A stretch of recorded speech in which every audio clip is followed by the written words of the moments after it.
কার্তিকের জন্ম হয়েছিল কিভাবে বা কার্তিকের নাম কার্তিক হলো কিভাবে আসুন আমরা জেনে নিই।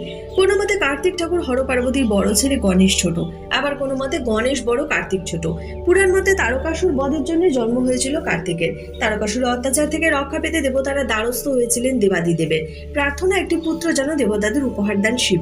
এরপর শিব গিয়েছিলেন তার স্ত্রী পার্বতীর কাছে, তবে প্রয়োজনীয় যোগ সময়ের আগে দেবাদিদেবের কাছে আবার উপস্থিত হন দেবতারা।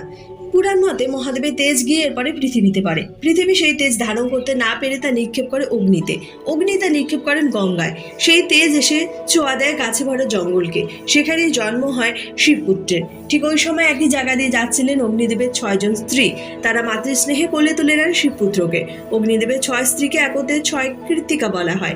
তাদের স্তন পান করেছিলেন বলেই নবজাতকের নাম রাখা হয় কার্তিক। ভিডিওটি ভালো লেগে থাকলে এবং এরকম অজানা জিনিস জানতে হলে অবশ্যই আমার চ্যানেলটিকে সাবস্ক্রাইব করে লাইক, কমেন্ট এবং শেয়ার করুন। ধন্যবাদ।